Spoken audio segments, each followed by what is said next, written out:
Donc, je vais faire 2-3 slides et après on va partir sur principalement une démonstration et des échanges avec vous. L'idée c'est quand je fais les meet-ups, c'est pour passer du bon temps, m'amuser et partager. C'est vraiment ça pour moi qui est important. Donc ça fait 5 ans que je suis chez GitHub. Et comme j'ai commencé comme Solution Engineer, donc ingénieur avant-vente, où j'aidais l'équipe commerciale et l'équipe technique et les clients en avant et en post-vente pour la mise en place de GitHub en tant que plateforme DevOps, DevSecOps dans son ensemble.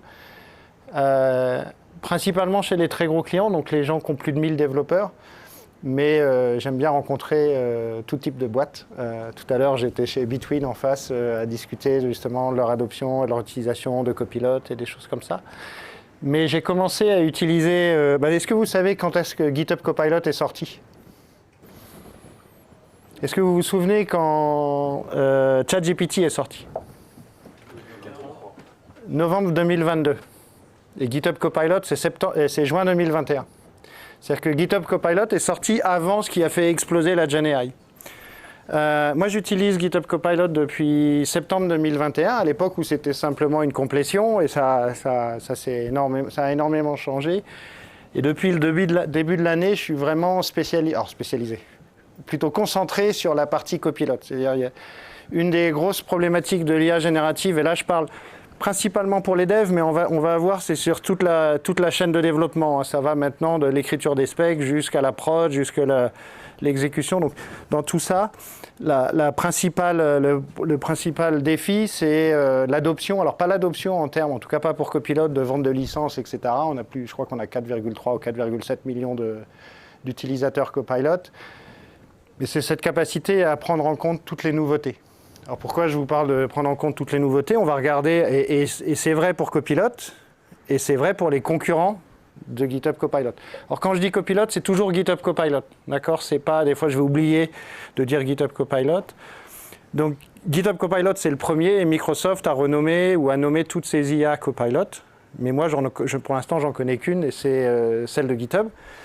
Et si on regarde que sur l'IA, donc je vais filtrer dans le changelog de GitHub. Alors ce qui est intéressant sur le changelog de GitHub, c'est que dès qu'il y a des choses nouvelles, vous les voyez ici.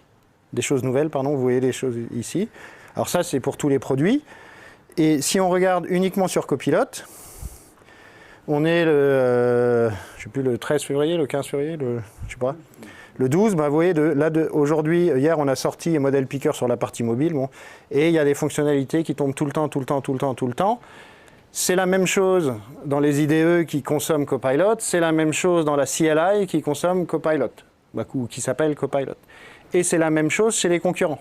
Donc c'est quelque chose qui est très très dur à suivre, où l'industrie, en fait, tout le monde n'est pas freelance à travailler tout seul dans son coin et pouvoir se mettre à jour constamment. Dès qu'on est dans une équipe, on a autre chose à faire que de faire de la veille techno, c'est dur à suivre. Donc une partie de mon travail, c'est d'essayer de faire en sorte qu'on comprenne les nouveaux usages de l'IA dans le SDLC. Et justement, la particularité, donc comment je fais ça ? Donc je développe un site autour de la planche à voile, en étant très prétentieux. Quand je souris, c'est que je dis des conneries. C'est le Strava de la planche à voile. J'ai dit en étant très prétentieux, j'ai prévenu en amont. En fait, ça me permet d'avoir... Le site existe depuis 2017, je suis en train de le réécrire sur des nouvelles technos. Mais ça me permet d'être dans la même situation que vous, c'est créer un site web, créer une application qui a une base de données, qui a plusieurs technos que je dois maintenir, que je dois upgrader sur la sécurité. Et c'est pour ça qu'il y a plein de technos différentes. J'aurais pu faire ça, à la limite, j'aurais pu faire ça en site statique avec Astro, mais j'ai choisi de faire ça avec plein de technos justement pour me mettre dans la situation d'un développeur dans une entreprise, sur un projet, sur une start-up. Actuellement, le cœur du produit est encore sur Clever Cloud. Il va falloir que je me décide à le migrer sur Azure. Donc GitHub, vous connaissez, 2008. Ce qui est vraiment important, c'est qu'il y a eu 2 grosses étapes dans GitHub. Il y a eu la partie action et gaz, donc c'est toute la partie automatisation, CI/CD et sécurité, donc la partie DevSecOps. Est-ce que certains d'entre vous, qui utilise GitHub Action ?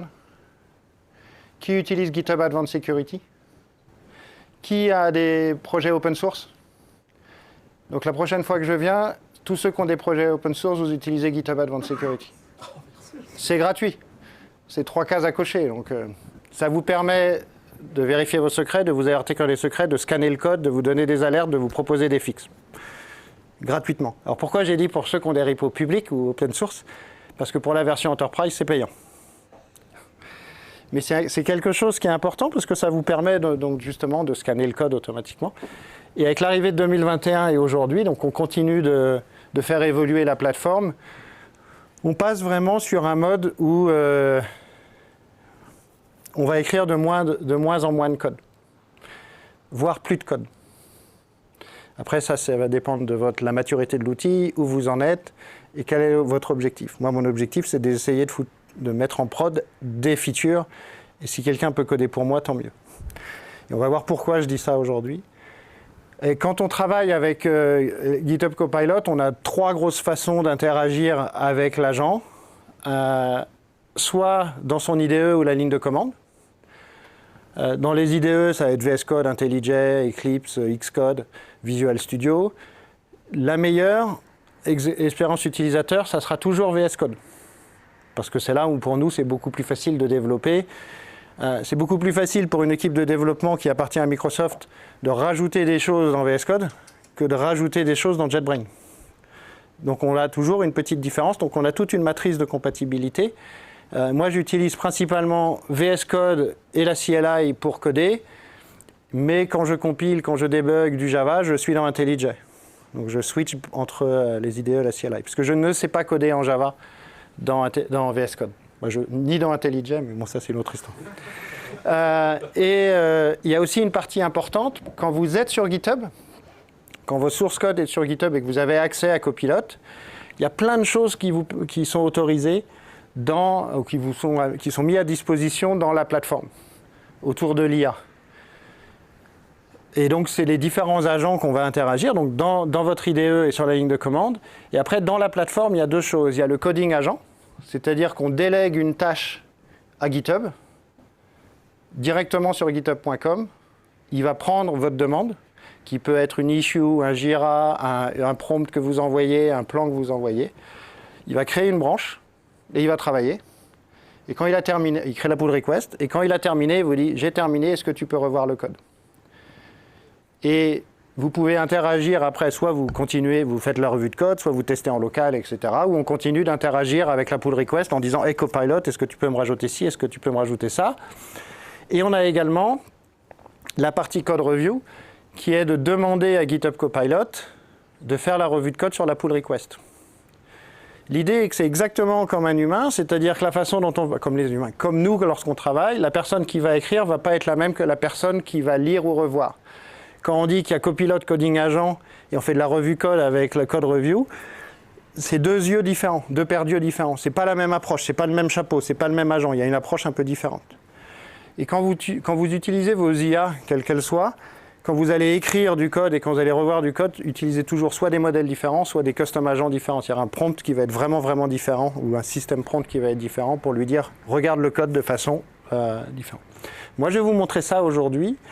Alors, c'est la première fois que je parle de GitHub Copilot dans un meet-up DevOps. Je ne sais pas à quel point il faut que j'aille dans le développement et dans le DevOps. De toute façon, autour du DevOps, ça va être juste des petits trucs et astuces autour de l'IA. Qui utilise GitHub Copilot aujourd'hui? OK. Qui utilise d'autres technologies? Lesquelles? Claude. Alors, Claude Code? Oui, Claude Code, Cursor? Gemini. Alors, Gemini, c'est quoi? Gemini Code Assist? Gemini CLI, OK. Antigravity, OK. Donc, l'idée aujourd'hui, c'est de vous faire, pour moi, découvrir des fonctionnalités. Qu'on finisse la session en se disant, bah, j'ai appris quelque chose, j'ai envie de tester quelque chose à la maison. Parmi les choses que je vais vous montrer, alors je ne commence pas toujours par ça, ça fait quelques semaines que je commence par ça, c'est que, vous avez vu maintenant, il y a une Copilot CLI qui est sortie au mois de septembre et qui évolue très, très, très, très vite. Parce qu'en fait, le marché de l'IA évolue très, très... Alors, quand je dis l'IA, le marché de l'IA pour les développeurs évolue très vite. C'est-à-dire, en gros, juin 2021 jusqu'en septembre 2024, GitHub Copilot était tout seul. C'est notre boulot, il était super facile. C'est-à-dire, vous voulez l'IA, ça arrive, on arrive sur un plateau, il n'y avait pas de compétiteurs. Tous les compétiteurs, moi je disais, allez-y, testez. On était tranquille. Après, le marché a évolué. Et donc, on a évolué avec le marché. Dans quelquefois, on a innové, comme on voit sur github.com. Quelquefois, on va plutôt être un peu suiveur. Par exemple, la CLI, c'est vrai que Claude Code a commencé, ça a eu beaucoup de succès. On a réagi, on a développé. Et on continue d'accélérer sur cette partie-là. Et si je regarde, j'aime bien aller sur le repo. Ici. Alors déjà, donc on est en 135 releases depuis fin septembre 2025. Et en gros, il y a des releases, des fois plusieurs fois par jour. Bon, hier, 2 jours. Donc en fait, il y a des releases tout le temps. Parce qu'en fait, on est en pleine phase de développement de cette partie-là. Donc en fait, là aujourd'hui, si vous êtes utilisateur de GitHub Copilot, je vous invite à commencer à utiliser la ligne de commande. Parce que ça devient de plus en plus riche. Et dans le contexte du DevOps, c'est vraiment intéressant. Parce que vous allez pouvoir embarquer l'intelligence de GitHub Copilot dans vos pipelines, dans vos scripts. Et en plus, on a quelque chose au-dessus. Hop, c'est pas Copilot SQL. Il faudrait peut-être que je passe à Bing pour être corporate. On a le Copilot SDK. Alors là, l'approche est un peu différente. La CLI, c'est on utilise l'agent, c'est-à-dire que je suis dans mon agent ici, je me connecte à Copilot. Et là, je peux lui demander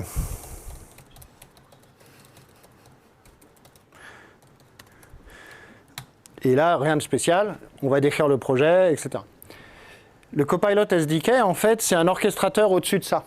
C'est-à-dire qu'on va pouvoir travailler et programmer cette partie-là entièrement. Sinon, je passe en mode clair, si c'est pas assez lisible.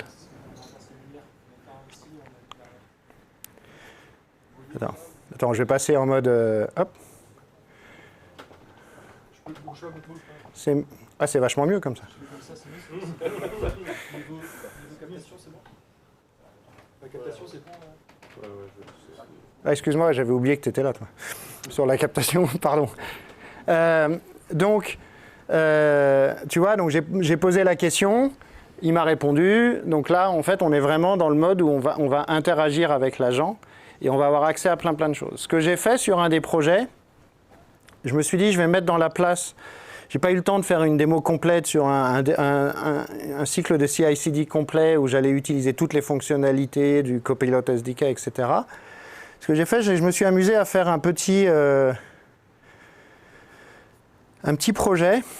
Imaginez que vous récupérez un fichier log d'un de vos outils.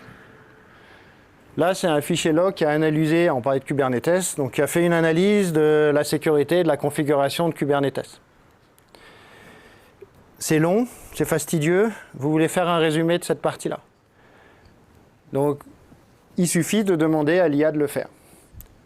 Donc, ce que je vais faire, c'est que j'ai fait un petit workflow dans GitHub pour le faire. Donc, je vais aller dans Action, je vais le lancer, on va le voir ensemble. Je vais démarrer, et après, je vous montre le code. Je démarre un nouveau workflow, il va s'exécuter.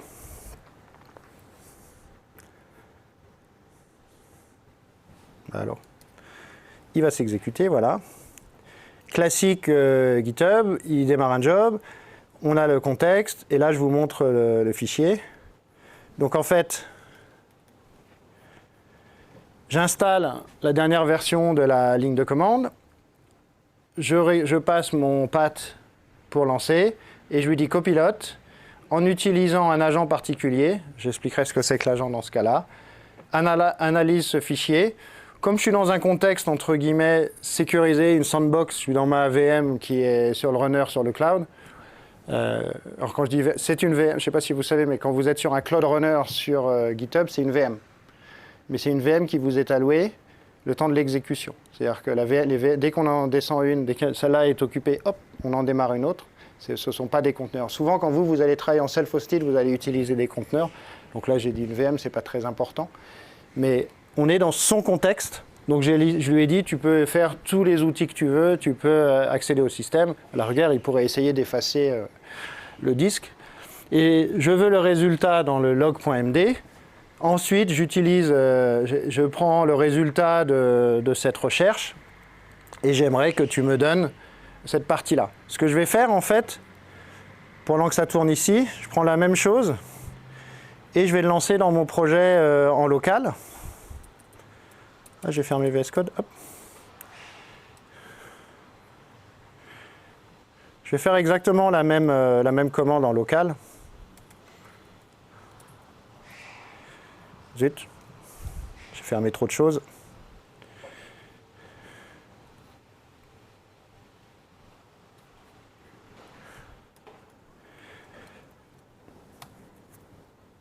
Je lance la même commande juste pour vous montrer qu'on peut le lancer de la même façon partout, donc en mode silencieux. Et normalement, quand c'est terminé, parce que je n'ai pas fait ça dans une PR, parce que j'ai pas... on va avoir dans le résultat, attaché à mon analyse, le rapport d'analyse de la sécurité Kubernetes. Donc en fait, il a fait un résumé de ce qu'il y avait dans mes logs. Donc j'ai utilisé de l'IA pour analyser un résultat de log avec un contexte de GitHub Copilot. Et ça, c'est important, parce que Copilot vient à plein de choses. Déjà, parmi les choses que Copilot supporte, qui sont intéressantes,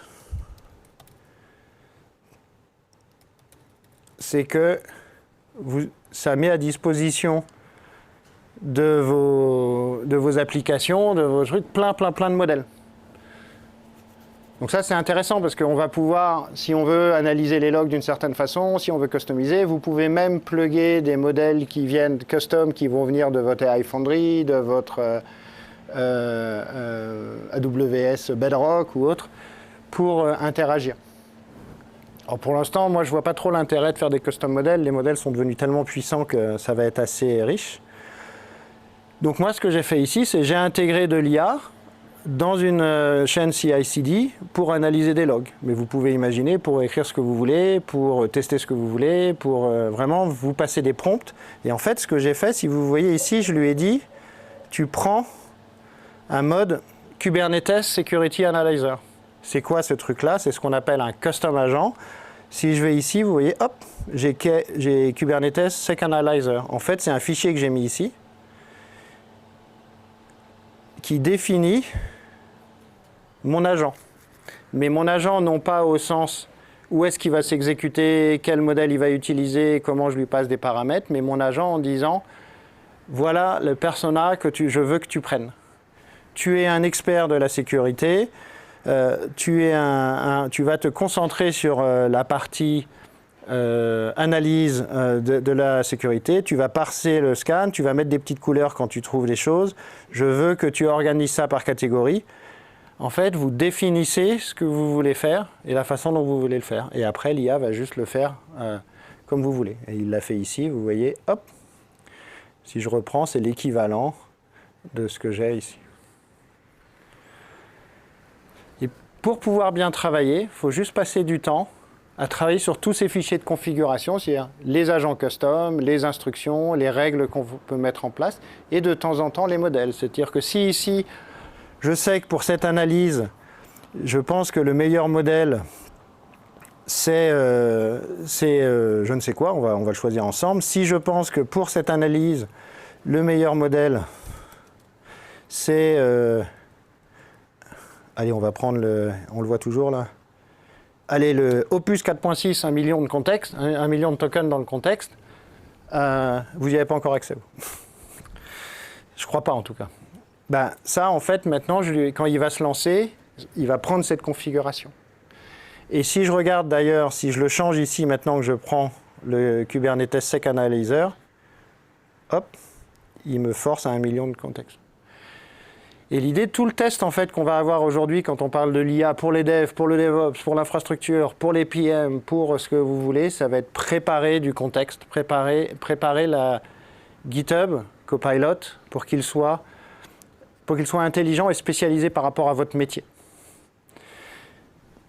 Parmi les fonctionnalités intéressantes qu'on a ici, je reviens sur ma CI. Donc là, c'est bon, il a fait ce que je voulais. Or, sur la CI. Sur mon automatisation avec GitHub. Ce que je vous disais sur la partie sécurité. Est-ce que j'ai un projet en public? Voilà, ici. Je vous invite juste à faire ça. Vous testez après si ça vous plaît ou pas. Vous faites Settings. Vous allez sur la partie Advanced Security. Et vous choisissez les différentes fonctionnalités que vous voulez mettre en place. Et notamment, quels sont les outils pour analyser du code. Est-ce que ça zoome? Ouais, ça zoome. Pour analyser du code. Et est-ce que vous voulez faire de l'autofix? C'est-à-dire que si vous avez accès à Copilot, ce qui va se passer, c'est que Copilot scanne le code. Vous scannez du code avec un moteur qui s'appelle CodeQL, qui est le moteur, le SAST de GitHub, qui va vous donner un résultat. Et en fait, nous, après ça, on appelle l'IA pour vous proposer une solution. C'est ce qu'on appelle l'autofix. Alors, l'autofix, c'est pas le nom n'est pas nécessairement bien choisi parce qu'il ne va pas fixer tout seul. C'est toujours à vous, bien sûr, de valider. Mais l'idée, c'est d'accélérer. Je vous remontrerai ça dans la démo, la partie autofix. Ce que je voulais vous montrer ici, c'est une autre partie qui est intéressante. Pour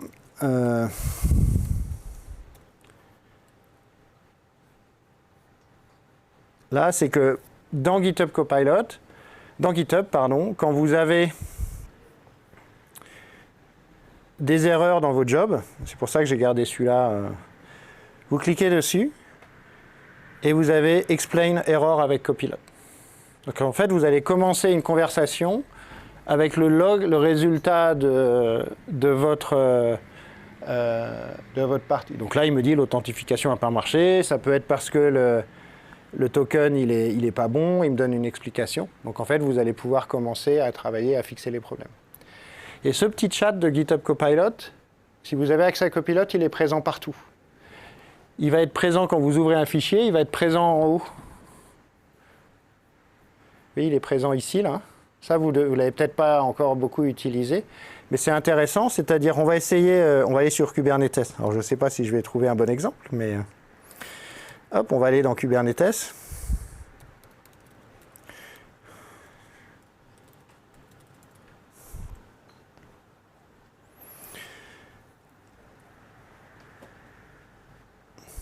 Si vous voulez comprendre, améliorer, si vous n'avez pas confiance dans le code qui est fait par les gens de Google, est-ce qu'on va trouver quelque part cluster loader, il doit y avoir du Go là.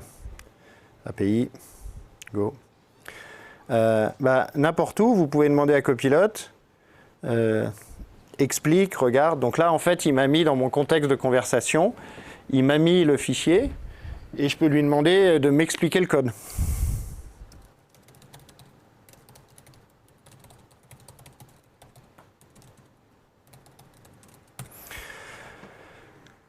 Alors, je vais changer de modèle en fonction, j'aurais dû prendre le 4.5, mais ce n'est pas très important. Et de la même façon, alors je vais le laisser travailler derrière. Je peux également, quand vous êtes sur un fichier, vous sélectionnez du code. Ah, je vais y arriver. Ah non, je ne suis pas sur la bonne touche, c'est pour ça. Ici, vous pouvez demander à Copilot de vous expliquer, d'attacher ça à la courante de conversation. Ça, c'est quelque chose qui est très, très utilisé par notre équipe support. Donc, si vous avez du code à maintenir, du code que vous supportez, et que vous avez de temps en temps des problèmes, avant de commencer à faire le checkout, etc., allez sur votre repo, vous pouvez poser des questions. De la même façon, vous allez pouvoir créer des issues, créer des pull requests, et compagnie. Des questions jusqu'ici? Oui. Sachant que lorsqu'on pose parfois la même question à une IA, on peut avoir plusieurs réponses différentes. Si on pose 10 fois la même question, on peut avoir 5 réponses identiques et 5 autres réponses uniques. Est-ce que lors de l'analyse, parfois on peut avoir des analyses différentes pour le même code? Tu vas avoir des analyses différentes pour le même code déjà si tu utilises différents modèles, si tu as du contexte autour, ouais. Mais de plus en plus, quand tu as le même contexte, il va répondre de la même façon. Mais par contre, ce qui va se passer, c'est que tu vas avoir ce qu'on appelle le contexte, hein, ça va être toute l'historique de ta conversation, si tu as mis des fichiers, des genres d'instructions, des claudes.md, des agents.md, vont avoir une influence sur ta réponse également.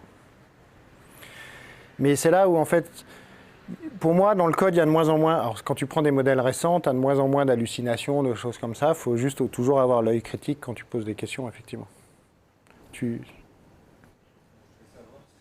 Ah, je pense que...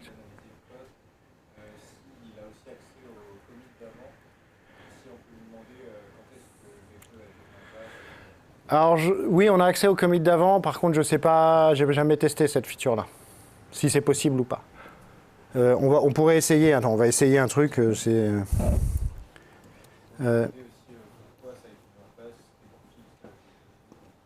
Alors, je ne sais pas là si exact ce qu'on peut faire ou pas sur cette partie-là. Ouais.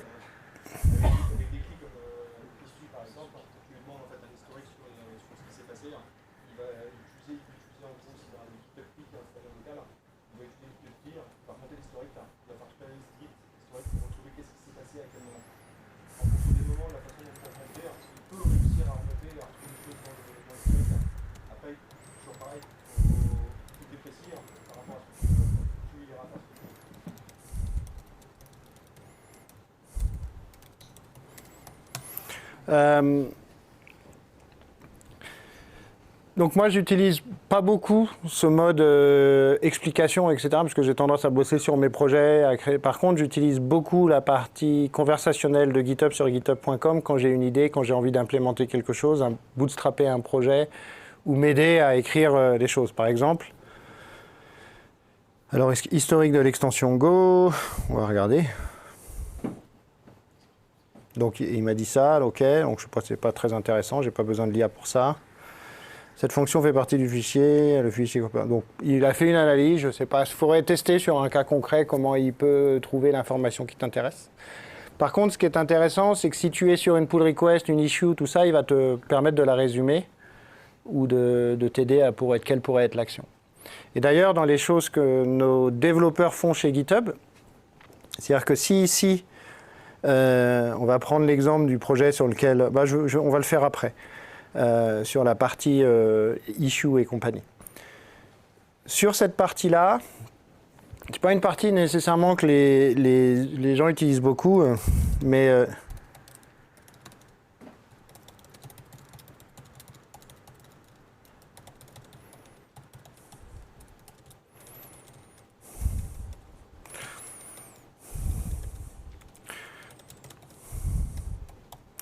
faut pas hésiter, vous avez une idée, vous avez une question. Donc si vous cherchez des speakers si vous voulez speaker à Devoxx, pas à Devoxx, au meet-up ici, puis à Brestcamp, vous demandez à l'IA de vous aider à trouver des idées, itérer dessus, et ça va vous ça va vous aider à écrire et la démo, et les specs, etc. L'idée, c'est d'avoir l'idée initiale.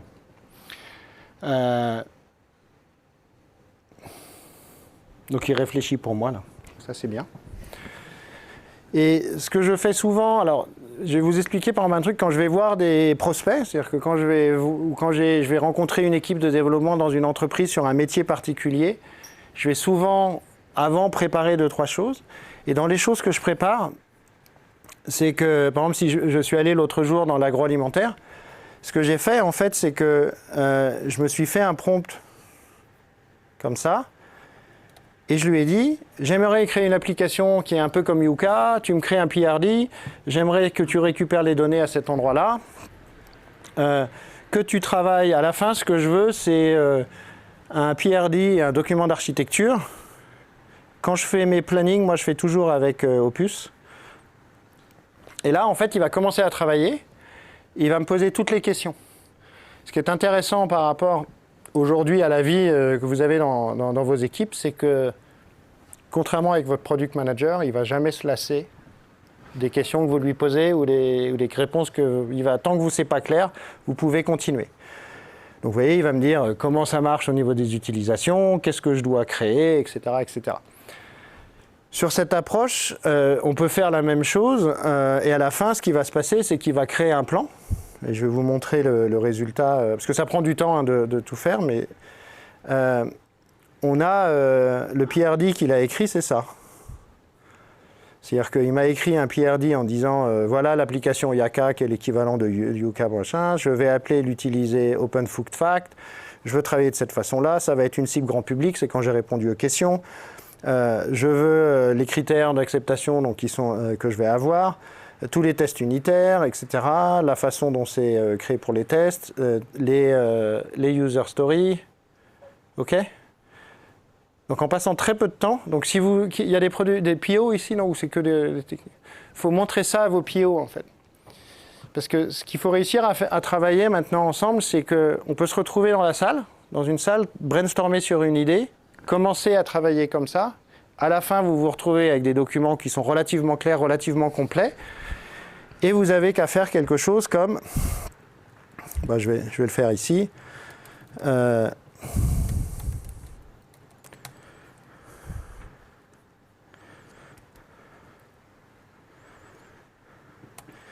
Vous allez lancer une commande. Je vois plus mon prompt. Hop. Je vais vous le. Voilà. Vous allez lancer une commande un peu comme ça. Ouais, le YOLO, c'est. Implémente la nouvelle application en t'appuyant sur PRD. Tu suis ces parties-là. Et surtout, je veux que tu aies la definition of done. Je veux que tu aies fait tous les tests.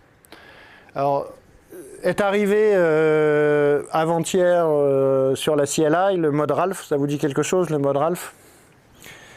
Vous voyez Ralph dans les Simpsons, qui répète comme ça. Et en fait, tu as un développeur dans l'open source qui s'est amusé à créer un mode Ralph, ce qu'il a appelé le mode Ralph, qui était de forcer l'IA à tourner tant qu'elle n'avait pas connu, et continue de tester, elle va accepter, elle va continuer de tester. Alors nous, on ne l'a pas appelé Ralph dans le produit.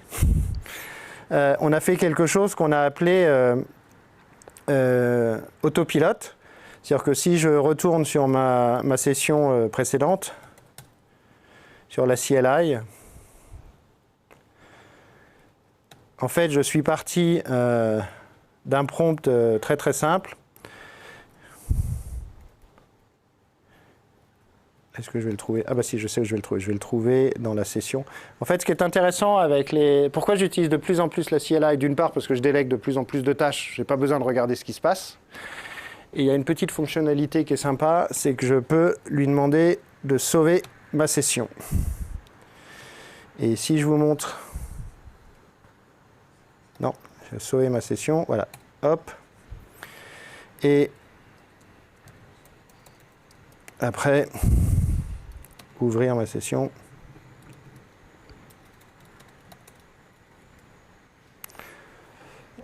Il me l'a pas. Voilà. Et en fait, le prompt que je lui ai demandé, par exemple, sur cette application, ça a été. Attends, je me perds dans mes. Désolé.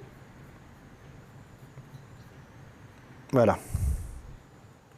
Non. Un peu fatigué là.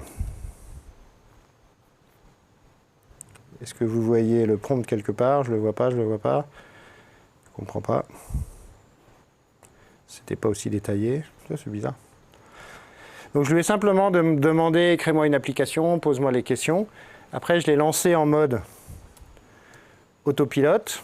Et on va le faire ensemble à la rigueur. Je vais lui dire, on va se faire une autre application. Hop.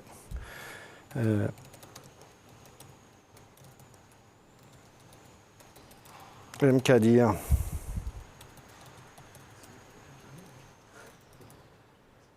Oh là là, vous comprenez pourquoi j'ai besoin d'IA, moi?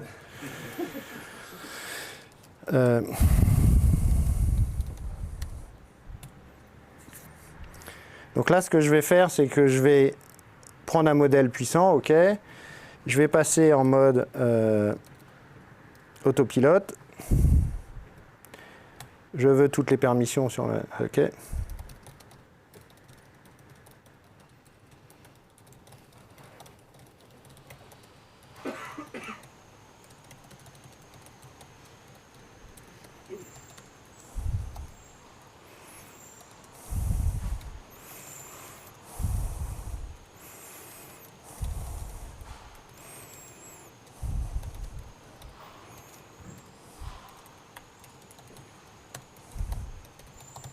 Là, on va le laisser bosser.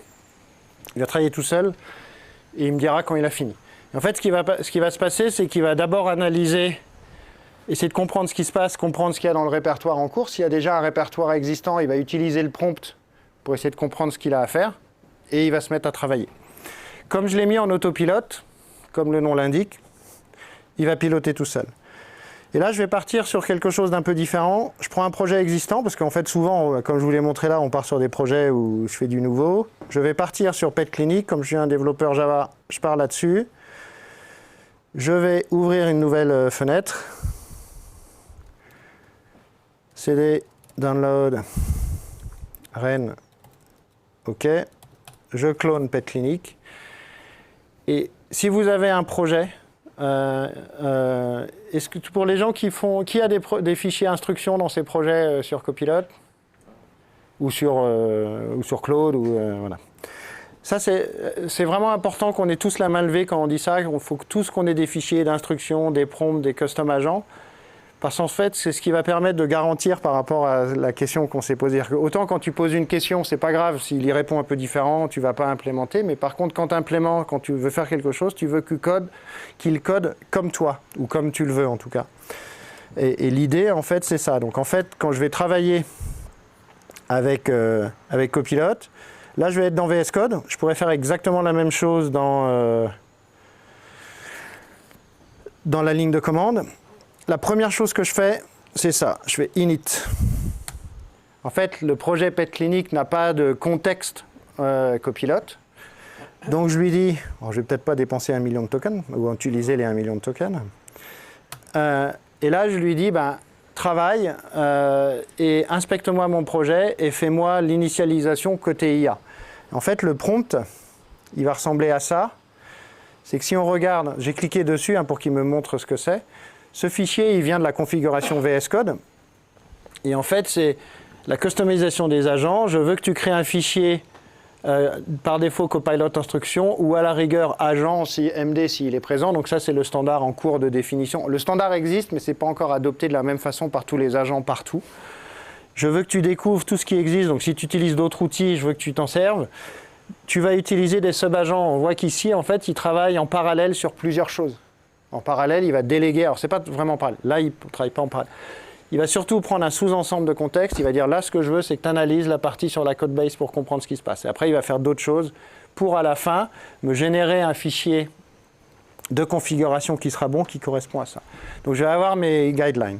Ce qui est intéressant dans VS Code, comme dans la ligne de commande, c'est que vous pouvez passer en parallèle sur plusieurs choses. Là par exemple, je pourrais lui dire ajouter le français au projet. Le projet n'est pas très gros, donc en fait, il devrait comprendre comment ça fonctionne. Mais par contre, il va faire exactement comme n'importe quel développeur. Si je rejoins votre équipe et que vous me demandez de modifier des fichiers de configuration, de modifier du code, de modifier votre CI/CD, etc., s'il n'y a pas de doc, qu'est-ce que je dois faire? Je regarde le code. Je vous pose des questions, mais vous n'avez jamais le temps de me répondre, donc je regarde le code. C'est exactement ce qu'il fait là. Si on regarde la façon la façon dont il bosse, c'est qu'il va regarder, je veux qu'on ajoute le français, je comprends que le projet, il y a quelque chose qui s'appelle main resources, le français n'est pas là, donc je rajoute le français. Donc maintenant j'ai rajouté, c'est fait, j'explique comment lancer, et j'ai créé un petit fichier, j'ai créé un fichier que je peux garder ou pas. L'expérience dans la ligne de commande sera à peu près équivalent, c'est-à-dire que si j'ouvre ma ligne de commande ici,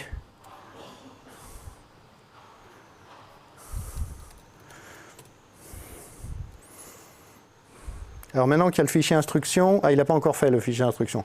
Parce que vous voyez, il me propose ici, attention, il n'y a pas de fichier instruction, je te propose de lancer la ligne pour le créer, parce qu'il est en cours de création là. Et là, je vais lui dire, peux-tu ajouter le portugais? Hop, portugais. Donc c'est le même principe, la façon dont vous voulez travailler, c'est vraiment comme vous voulez. Ce qui se passe en fait, c'est que le plus dur, c'est d'accepter de déléguer la tâche à l'IA et de la laisser bosser sans regarder ce qui se passe. Et pour moi, la comparaison, c'est si je rejoins votre équipe, je suis un développeur junior dans votre équipe, je ne connais pas, quelqu'un va me donner une tâche, vous n'allez pas me poser la question toutes les 5 minutes où j'en suis. Vous allez attendre que je termine et que je vous dise « Ah, j'ai besoin d'aide » ou « J'ai envie que tu revues ». Tu revois. C'est exactement la même chose. C'est-à-dire qu'ici, il me dit « Je suis prêt à… Ton fichier, je l'ai fait. Ton fichier de français, je l'ai fait. Est-ce que tu peux le regarder ?» Oui. Ah bah, ça a l'air pas mal. Le français fonctionne bien. Et là, il va aussi créer le portugais, normalement, après. Hein. Oui, ajouter un sélecteur dans langue. Non. Ah bah, il essaye d'aller plus loin. Dis donc, il est… non, c'est suffisant comme ça. Hop. Donc, il travaille sur mon projet en définissant. Et la grosse différence dans la CLI, c'est que la CLI va automatiquement aller plus loin, à démarrer le serveur, projet, etc. Ici, je ne lui demande pas, donc il ne le fait pas. Une fonctionnalité qui est très intéressante dans VS Code et dans IntelliJ et autres, c'est que vous pouvez revoir votre code avec… alors, ça va être vrai pour vos CI, etc. Est-ce que vous avez déjà utilisé la revue de code ici dans VS Code en utilisant l'IA? En fait, la façon dont vous pouvez le faire, alors pour l'instant, je n'ai pas fait des choses très intelligentes, donc on va rester sur quelque chose de pas très intelligent. Je fais des fautes de grammaire, j'accepte tout, de grammaire, d'orthographe. J'ai mon fichier d'instruction. Vous voyez, le fichier d'instruction, c'est assez basique. C'est vraiment le haut niveau de votre architecture. Ou de la façon dont on lance les projets, où sont les choses. Ça, il faut le faire vivre avec l'évolution de votre projet.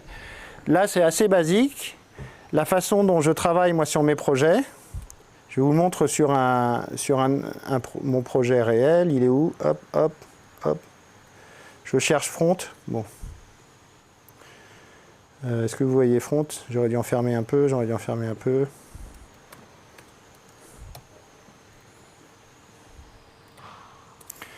Mes fichiers d'instruction sont un peu différents ici. C'est-à-dire que la façon dont je l'ai fait, c'est que j'ai un fichier d'instruction global. Et dans mon fichier d'instruction qui est très court, j'ai divisé une partie un peu au niveau là, les principes au niveau, et je pointe sur la description de mon projet et la description de mon architecture. Quand est-ce que ces fichiers-là sont utilisés? Ils sont utilisés dès que je fais une conversation. Il y a plusieurs niveaux, c'est-à-dire que là, si je ferme tout,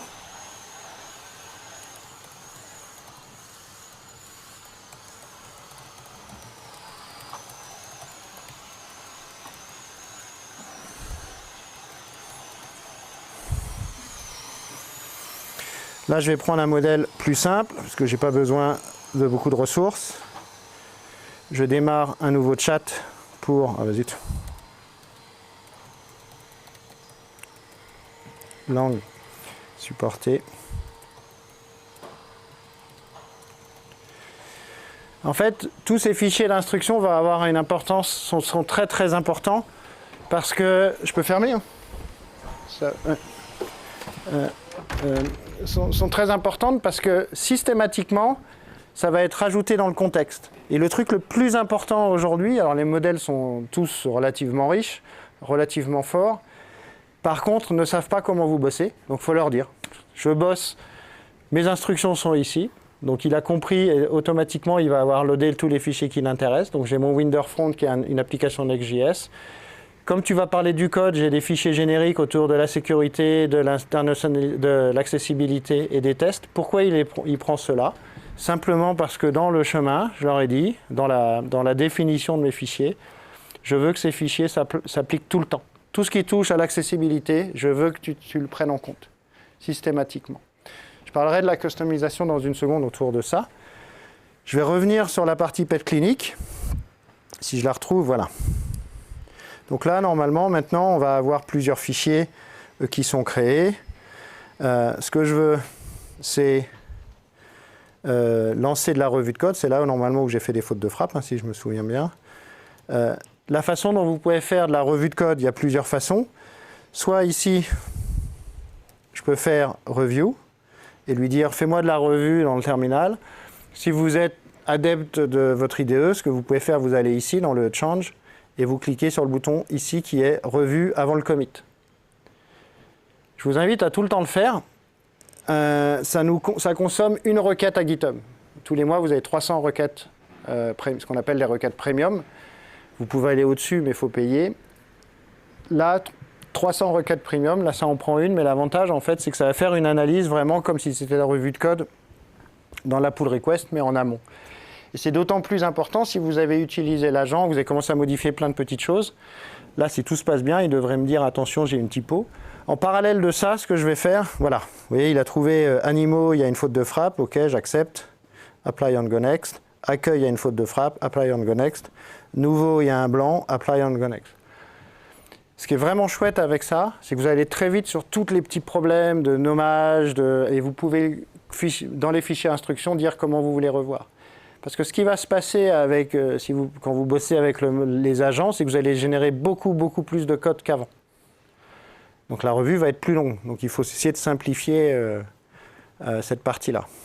Donc, ce que je vais faire, c'est que maintenant je suis prêt, je vais aller dans mon terminal. Alors, je vais sortir de là, je ne vais pas utiliser ça pour l'instant. Git add. Évidemment, il ne l'a pas fait. Je vais reloader VS Code. Il y a un petit truc que j'aime beaucoup dans VS Code. Dès que vous voyez les petites étoiles, là, c'est que Copilot est prêt à vous aider. Donc j'ai fait un git add. Là, il me propose le commit message. Si vous avez une erreur, il va vous proposer de la fixer. Et si vous êtes comme moi, mais comme ici, c'est les rois du DevOps, vous n'êtes pas comme moi, vous connaissez toutes vos commandes Linux par cœur. Moi, ce n'est pas mon cas. Donc, si j'ai besoin de quelque chose, je fais Command I dans le terminal. Oui. Alors, sur la partie de la génération des messages de commit, Oui. est-ce qu'il y a moyen de lui forcer du coup en format, Ouais. genre conventional commit? Ouais. Tu vas lui mettre dans les fichiers instructions. Okay. Exactement ça. Tu vas lui dire. Et tu lui dis, voilà comment conventional commit je veux avoir. Donc, peux-tu me lister les images Docker et les ports ouverts? Hop.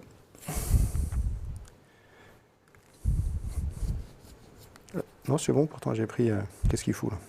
Bah, il est parti n'importe où, j'ai l'impression. Ou il prend du temps en tout cas. Trop de temps. Je sais pas ce qu'il faut. Voilà, bon. Il n'a pas fait ce que je voulais. La super démo. Après, je peux changer... hop, je vais essayer... Non, c'est bizarre qu'il m'ait... Ah non, oui, je sais pourquoi. C'est mon prompt probablement qui n'est pas bon. Mais je vais utiliser souvent cette commande dès que j'ai besoin de faire des commandes shell, pratiquement, je vais l'utiliser dans ce chat-là. L'étape dont j'ai besoin, vous avez vu, j'ai cloné Petlilic, qui est un projet open source, donc... je ne peux pas modifier, je ne vais pas m'amuser à faire une pull request pour rajouter 3 langues et machin. Donc ce que je vais faire, c'est pour la démo, je vais déplacer mon projet je vais copier mon projet dans un repo chez moi. Donc ça veut dire quoi? Ça veut dire que, 1, il faut que je crée un repo, 2, que je copie le contenu. Donc je vais lui dire, can you create a new repo in GitHub. Et là, je vais l'appeler, mon organisation, c'est tugamdev. Ren, private, and change the origin and push the code. En fait, plutôt que d'écrire un script ou d'aller dans le terminal, machin, là, j'ai choisi de le faire comme ça. Comme vous êtes tous familiers avec MCP?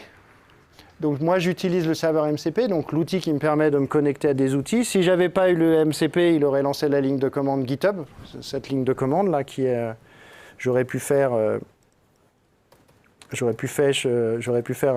repo create si j'avais besoin. Mais là, l'avantage en fait, c'est que j'ai ça ici, donc il va le faire.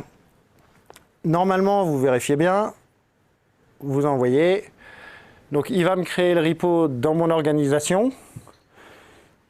Et ensuite, il va pousser le code. Alors moi, normalement, il va le faire automatiquement, là, tout, parce que je lui ai autorisé dans mon environnement à lancer ces commandes-là.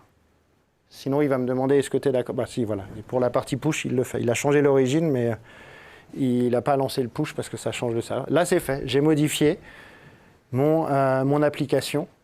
En tout cas, la destination de mon application. C'est-à-dire que là, si je fais un gh repo view, normalement, on est maintenant sur mon projet Ren. Donc on voit, on est sur mon projet Ren, qui est en privé avec la copie qui est là. Et il y a 3 minutes, j'ai rajouté les guidelines de mon Copilot instruction. Parmi les choses qui sont intéressantes ici, maintenant, c'est qu'on va vraiment pouvoir tirer parti de tout ce qui est IA dans GitHub, là. Donc, par exemple, alors moi, je ne vais pas vous montrer quelque chose qui est très orienté DevOps, parce que je n'ai pas suffisamment d'exemples pour vous garantir que j'arrive à faire quelque chose qui marche bien du premier coup. Donc, ce que je vais faire, c'est que je vais juste me mettre à la place d'un développeur, et vous avez besoin de rajouter quelque chose dans votre application. Ce que je vous montre ici dans le VS Code, vous pouvez le faire dans IntelliJ, vous pouvez le faire dans le terminal. Sachant, souvenez-vous que j'ai mon application qui tourne derrière, là, qu'il est en cours, et ben, il a fini, j'ai l'impression. On va regarder. Ah, il ne l'a pas lancé encore. On va regarder ce qu'il a fait avec les crêpes avant de partir, d'accord? Donc je passe en mode shell. Je vais lancer ça. Tac, tac, tac. Je pense qu'il l'a. Alors, je pense qu'il l'a mis dans un sous-répertoire. Qu'est-ce que j'ai fait? Admin pour la gestion. Il n'a rien fait, c'est bizarre. La super démo, là. Package was agent. Alors, qu'est-ce qu'il a fait?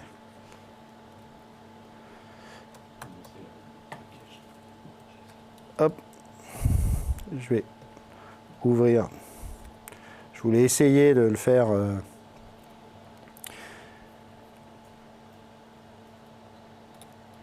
CD project tugandev crêpe. Ouais, il n'a rien fait, c'est pas mal ça. To do, si l'application est prête, complète pour l'installer, exécuter, puis bizarre. Il est tellement puissant qu'il a codé virtuellement.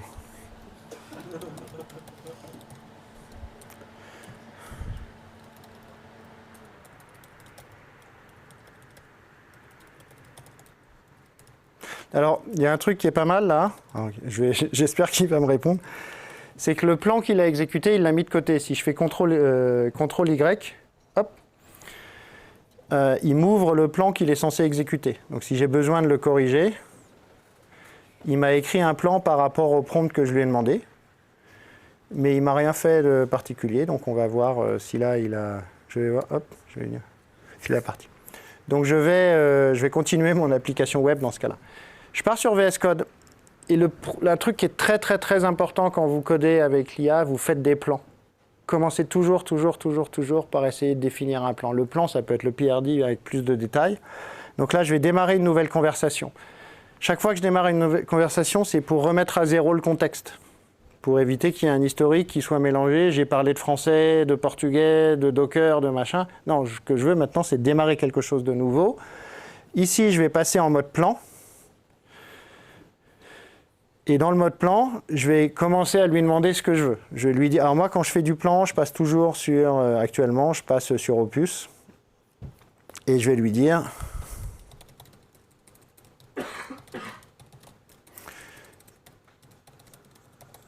le drug table.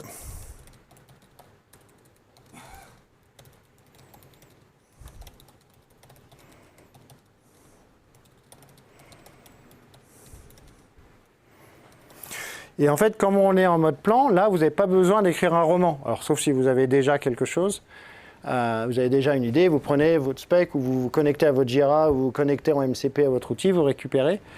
Et là, il va commencer par analyser toute la partie reasoning pour essayer de comprendre le besoin métier, pour commencer ensuite, avant d'écrire le plan, à me poser les questions dont il a besoin. Donc, je le laisse bosser comme ça. Et là, il bosse. L'autre partie que je vais faire, c'est que, en fait, un point important dans l'IA, c'est pas pour que ça aille plus vite. Ça va aller plus vite parce que ça va coder plus vite, mais c'est surtout qu'il faut commencer à apprendre à travailler en parallèle sur plein de tâches. Là où vous allez tirer en fait la quintessence de l'IA, c'est que dès que vous avez des tâches, vous les parallélisez, vous demandez de l'IA à les faire pour vous en parallèle. C'est qu'un développeur qui va travailler en mode agent, que ce soit pour analyser des logs en prod, pour créer des nouveaux repos, créer des workflows, convertir des workflows d'une techno vers une autre, faites-le en parallèle. C'est-à-dire que si, par exemple, j'ai besoin de travailler, de migrer mon projet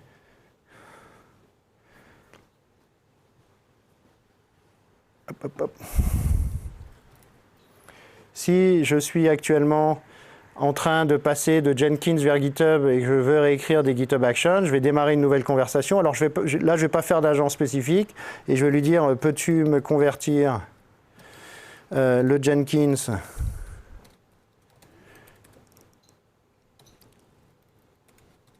en GitHub Actions en lançant tous les runners, oh là là, en exécutant sur les jobs sur des runners, il va comprendre qui sont dans mon Kubernetes sur le nom Ren Kubernetes. Hop, je le laisse bosser, il va me donner la main, il va travailler, je pourrais partir sur autre chose, coller. Et d'ailleurs, c'est comme ça qu'en fait, on va être de plus en plus efficace. Alors ça, normalement, il va le faire assez vite. Mais si je reviens sur la partie plan, ça prend du temps.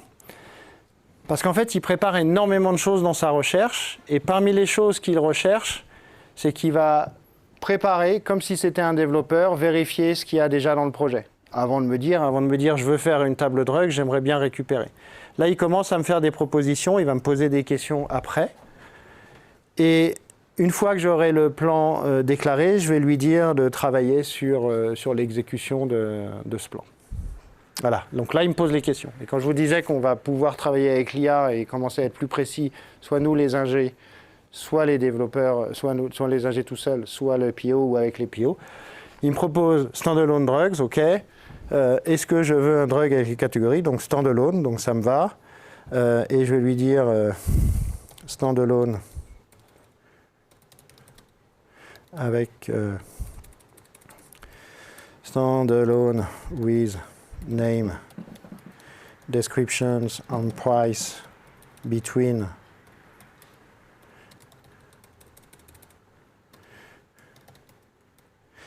et pour l'instant, en fait, comme c'est du fonctionnel qui n'est pas très compliqué, je n'ai pas eu besoin de le spécialiser. Là, il a deviné que les médicaments, ça correspondait à ça. Donc, OK, donc 5, c'est ça. Deuxièmement, en fait, bon, hop, j'aurais dû voir la deuxième question d'abord. 5. Manufacturing price. Name, description, price, from 0.0 to... Donc je choisis ce critère-là.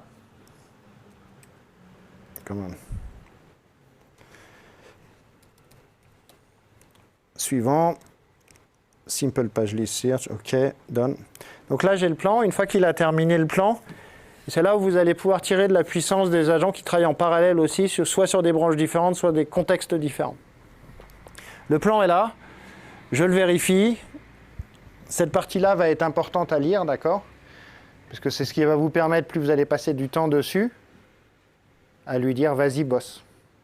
Et si vous avez des bons fichiers d'instruction qui lui expliquent comment coder, il va le faire tout seul.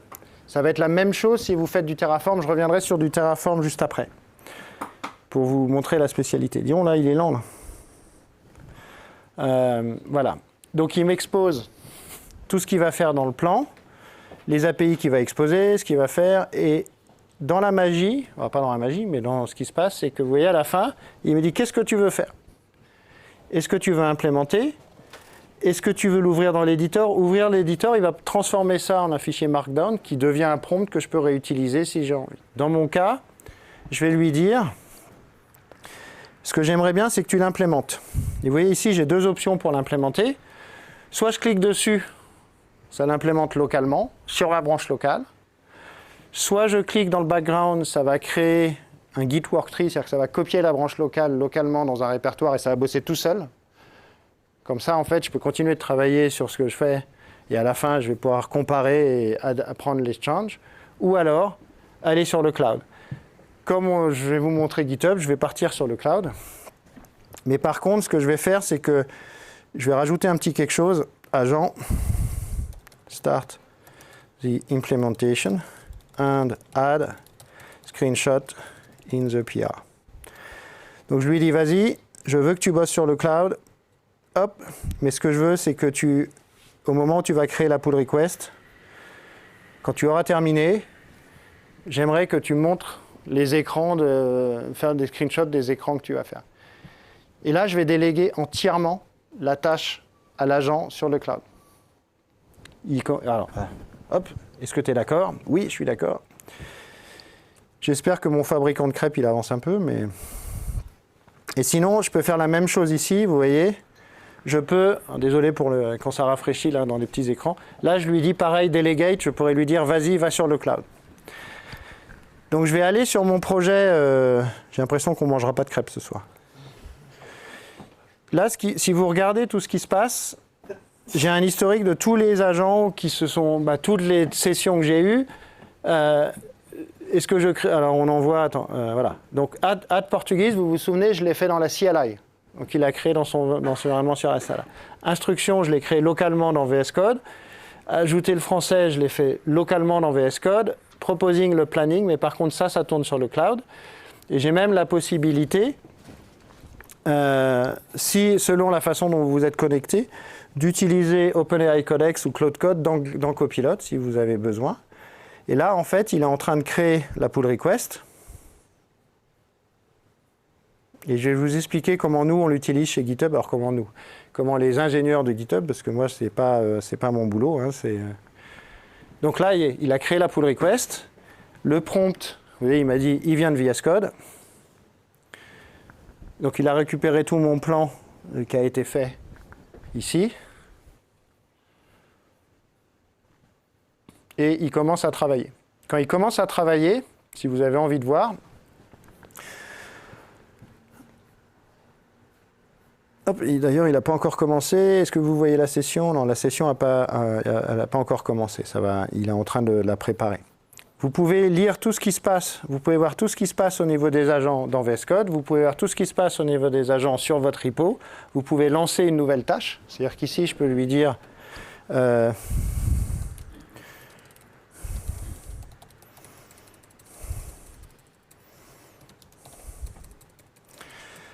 4 langues européennes.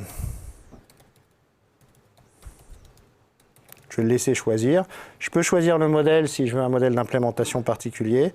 Je peux choisir, pareil, des custom agents pour lui dire, voilà, je veux que tu comprennes le personnage particulier. Ouais. Tu dis choisir ton modèle. Ouais. Tu as un certain talent pour choisir le modèle. Le mode auto. Alors, le mode auto, voilà, on va faire le mode auto. Hop. Le mode auto, il a pas plus de talent que toi. Et à la rigueur, il a moins de talent que toi, parce qu'actuellement, le mode auto, on espérait tous que le mode auto, ça choisisse en fonction de la complexité de la tâche à venir. Ce n'est pas le cas aujourd'hui. Aujourd'hui, ça va le faire plutôt avec la disponibilité des ressources sur tous ces modèles-là. C'est une capacité sur les capacités actuellement. L'idée, c'est bien que le mode auto choisisse par rapport à la complexité de la tâche. Mais ce n'est pas le cas aujourd'hui. Alors, le mode auto, il est là, et le mode auto, il est pareil hein, dans VS Code, dans IntelliJ. On le voit ici. Hop, si je repasse en local, non, si je démarre parce que là, je suis en train de suivre ce qui se passe sur le cloud. Si je démarre une nouvelle conversation en local, j'ai pareil le mode auto. Quand tu es en mode cloud, tu n'as plus le choix du modèle. Pas d'ici. Ouais, mais du coup, il va, je pense que... Alors, je ne sais pas si on est passé à Opus, mais pendant un moment, c'était CloudQues 4.5. On va le voir. Non, c'est pas masqué. C'est juste que je ne me souviens pas. On va le voir tout de suite, puisque comme j'ai lancé la tâche, on va le voir. D'accord? Je vais sur le modèle qu'on a lancé ensemble. Normalement, il doit me le dire. Tiens, il ne me l'a pas dit encore. Mais il va me le dire à un moment. D'accord. Ce qui est vraiment important, c'est que vous pouvez suivre ce qui se passe et vous allez voir de la façon comment ça se passe et quels sont les outils qu'il appelle, s'il a besoin de MCP et autres. Actuellement, je n'ai pas configuré de MCP ici, je n'ai pas configuré de firewall. Ça tourne dans un runner GitHub. C'est une action, en fait. Donc là, vous voyez, il y a 2 serveurs MCP qui sont installés, Playwright et autres. Et si je regarde les actions, on regarde, il est où? Le Running Copilot Agent, il est là. Là, vous allez avoir le même log, mais avec beaucoup plus de détails. Et ce runner-là, vous pouvez le faire tourner chez vous. Parce qu'en fait, ça ne fait que appeler du GitHub Copilot, il n'y a pas de LLM. En fait, ça appelle les LLM, les API directement. Alors, j'aime bien passer un petit peu de temps là-dessus, parce que d'une part, c'est quand même quelque chose qui est sympa sur GitHub, et expliquer comment nos ingés travaillent dessus. Je vais vous montrer un petit quelque chose. Copilot. En fait, nos ingés, ce qu'on fait, c'est que sur la partie... ce qu'on va voir... On a quelque chose de particulier dans la partie secret scanning, le scan des secrets. C'est ce qu'on essaye de faire, c'est que quand non seulement on va reconnaître le secret dès que vous faites un push, je ne sais pas si ça vous est déjà arrivé par erreur sur un repo public de pousser une clé. Si on la reconnaît, on la désactive. Alors ce n'est pas nous qui la désactivons. Ce qui se passe, c'est que GitHub Copilot trouve la clé dans le diff, va contacter Google, AWS, Azure, Jira ou autre. Et comme c'est sur un repo public, généralement, le provider, il va le désactiver. Dans les entreprises, quand c'est en privé, vous n'allez pas faire ça. C'est « Oh putain, j'ai mon projet privé qui met en prod. Oh, j'ai trouvé une clé Terraform, je ne sais pas quoi. Je désactive. » Non, non. On va alerter le développeur, on va alerter l'administrateur dans GitHub. Mais en fait, on a rajouté une fonctionnalité il y a quelques mois qui est de dire cette clé-là, on va appeler une API, donc chez AWS, chez Azure ou autre, pour savoir si cette clé, non pas c'est une chaîne valide, parce qu'on sait que c'est une chaîne qui est le token pour se connecter à AWS. On va aussi demander à AWS, est-ce que ce token est valide au sens, est-ce qu'il est actif? Ou est-ce qu'il a été déjà révoqué, il est désactif? Et ça, en fait, il faut appeler des endpoints. Et c'est très répétitif comme tâche. Donc il faut le faire plein de fois, à chaque fois qu'il y a un provider, etc. Donc en fait, ce qu'ont fait les ingés de GitHub, c'est qu'ils ont analysé comment on le faisait. Et après, ils ont créé un ensemble de prompts pour dire, dès qu'on fait quelque chose, voilà un token qui est voilà un token exemple, voilà le nom du token, voilà le provider, voilà l'URL, voilà le endpoint, vas-y, boss, bim. Et en fait, on est passé rapidement, en faisant ça, on avait besoin de valider plusieurs partenaires, et en quelques semaines, on a rajouté 90 nouveaux types. Parce qu'en fait, on a délégué les tâches directement aux développeurs. Il y a énormément de travail qui est fait autour de ça, par exemple, dans GitHub. Alors GitHub, c'est une vieille application, c'est pas une vieille application, c'est une application de 2008 qui est en Ruby on Rails, donc c'est un gros monolithe, c'est le cœur de GitHub. Il y a plein de feature flags partout. Et je pense que si vous faites du SaaS, vous avez probablement plein de feature flags partout. Vous les enlevez jamais. On n'a jamais le temps de revenir, ce feature flag, on l'a enlevé, ce feature flag, on l'a activé, je vais enlever le feature flag et j'en fais une vraie feature. Ça fait partie des tâches qui sont faites énormément par les coding agents chez GitHub. Ça. Tous les tests qui manquent, toutes les choses, on fait de l'automatisation. Aujourd'hui, il y a entre 20 et 30%, selon le moment où je regarde, des pull requests qui sont ouvertes sur GitHub qui ont été ouvertes par Copilot. Le committeur principal sur github.com, sur le GOT de github.com, c'est le coding agent. Alors, il commit plus qu'un humain. Quand il fait ses tâches, il va committer plus souvent. Le troisième qui revoit le plus, c'est le code reviewer. Le troisième ou quatrième, c'est assez rigolo parce qu'il y a toujours un homme au milieu. Et ce qui est intéressant, c'est que comme on voit l'importance de cette fonctionnalité-là, dans votre entreprise, alors là, actuellement, c'est encore en preview, mais dans l'entreprise, on a la possibilité de déléguer non pas à l'agent GitHub, j'essaye juste de me souvenir, hop, non pas à l'agent GitHub, au sens copilote, mais, je ne suis pas sur le bon endroit, pardon, il faut que je l'active pour mes repos. Je vais juste prendre un projet, je ne vais pas le faire parce que ce n'est pas mes repos. Mais je peux demander à GitHub si je veux démarrer une nouvelle session. Non seulement je peux choisir le modèle, mais je peux également choisir entre soit des agents custom qui sont ce que j'ai écrit pour spécialiser mes projets, soit Copilot, donc c'est le moteur de GitHub Copilot, soit le moteur Claude Code, soit le moteur Codex.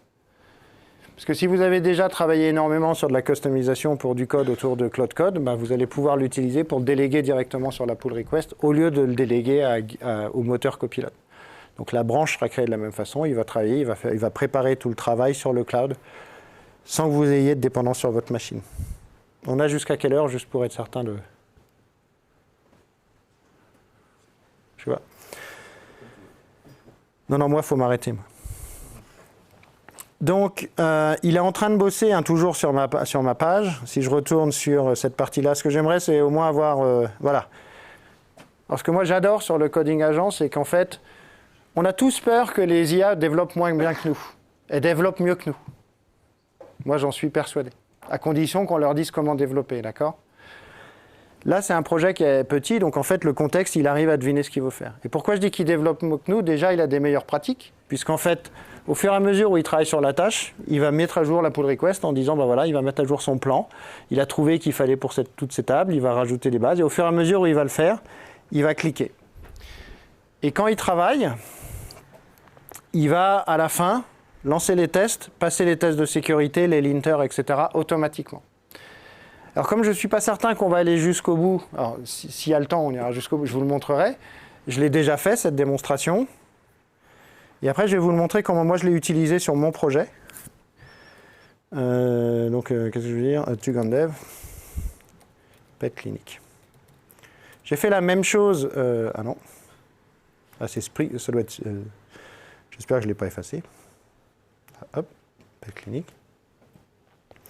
En prenant exactement la même approche.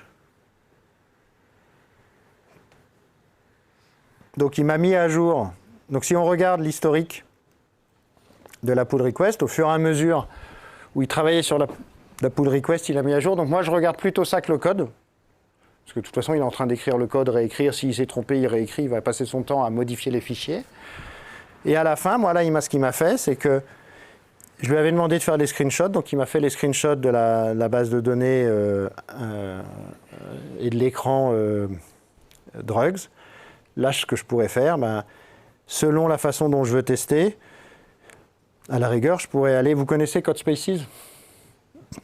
CodeSpaces, en fait, c'est un environnement de développement sur le cloud. En fait, ça tourne... Oula. Ouais, c'est juste lui qui est passé. En fait, il va démarrer un VS Code avec un container qui tourne dans le cloud, qui est un vrai environnement de développement, qui n'est pas un éditeur de texte. Pourquoi je dis ça ? C'est-à-dire que ce n'est pas l'équivalent de... je ne sais pas si vous avez déjà remarqué que... Peut-être que vous ne connaissez pas ça. Tiens, en fait, moi, je pars du principe que vous connaissez, mais si ça se trouve, vous ne connaissez pas. Quand vous êtes sur GitHub, vous tapez point. Vous avez déjà fait point sur GitHub ? Point sur GitHub, hop, vous avez un VS Code. Tu sais, quelquefois, on a besoin de modifier plusieurs fichiers. C'est emmerdant parce qu'il faut faire le clone, le machin, le truc. Là, vous pouvez travailler comme ça. Par contre, ça n'est pas un VS Code dans lequel il y a un environnement de test. C'est-à-dire que si j'essaye d'accéder au terminal, il n'y a pas de terminal. Voilà, il faut un CodeSpaces. Et le CodeSpaces, c'est un terminal. Donc, point, n'importe où sur GitHub, vous pouvez éditer comme ça. Et là, c'est une version lightweight de VS Code. De l'autre côté, ici, il est en train de démarrer, alors ça va prendre du temps, l'environnement de dev sur la pull request que j'ai faite. Donc, il bosse tout seul. Ce qui est intéressant, c'est que je lui ai également demandé de faire la revue. C'est-à-dire qu'ici, j'ai dit Copilot, est-ce que tu peux faire la revue ? Et il va me faire une revue tout à fait normale, tout à fait classique. Vous voyez, ici, il va me dire attention, il n'y a pas de covering pour cette partie-là, il manque quelque chose ici. Qu'est-ce qu'il me dit ici ? Mais vous voyez, il va, alors que c'est lui qui a généré le code. Mais pourquoi il a généré le code comme ça avec quelques, pas des erreurs, mais quelques améliorations possibles ? C'est parce que je ne lui ai pas dit comment coder. Si je regarde mon projet, là je vais venir sur mon projet perso. Alors déjà, est-ce que tout à l'heure mon application Quarkus, elle ne démarrait pas ? Ouais, elle démarre parfois. J'ai un problème avec Docker là depuis tout à l'heure. Bon, est-ce que lui il a fait quelque chose ? Non, il fait rien. Là. C'est bizarre. Ce qui me dit qu'il a fait quelque chose, hein, je rêve pas. Bash copilot session, setup. Alors ça, l'application, ouais, en fait, l'application est prête, mais l'environnement électrique est trop. En fait, il me dit quoi faire. Donc on va essayer, hein, on va le faire ensemble pour voir. Ah merde. Hop. Pourtant, je l'ai. Ah, mais ils ont peut-être changé quelque chose. Je pense qu'au début, il m'a dit attention, il faut que tu changes. Ouais, bon, peu importe.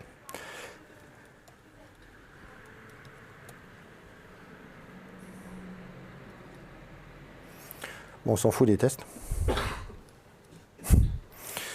Est-ce que là j'ai quelque chose? Voilà, c'est mieux.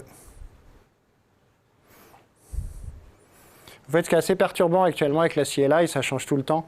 Et l'autopilote, il se mettait en mode, hier ou avant-hier quand je l'ai testé, il l'autorisait tout d'un coup.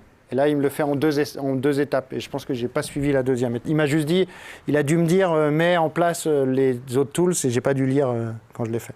Donc c'est pour ça qu'il n'arrive pas à écrire, je pense. Des questions? Oui.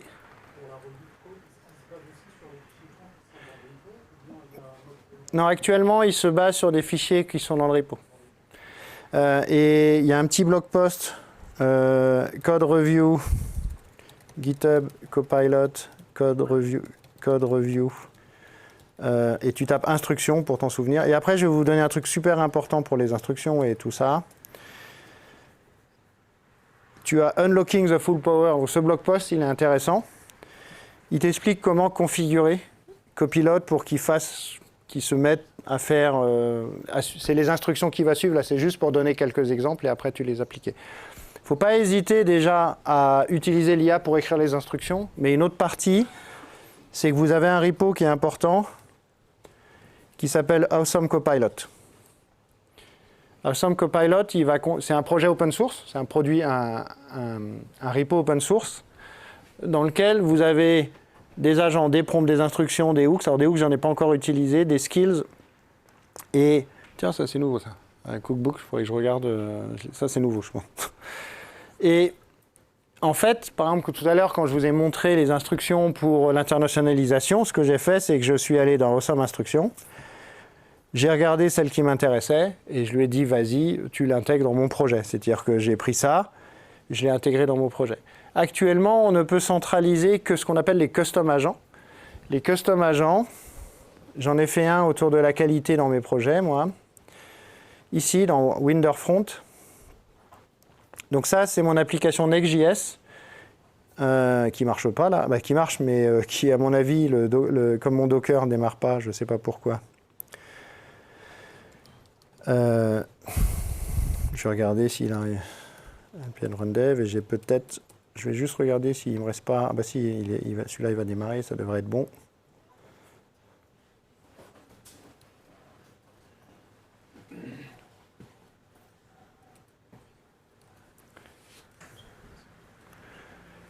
J'aime quand le JavaScript met autant de temps à compiler que du Java.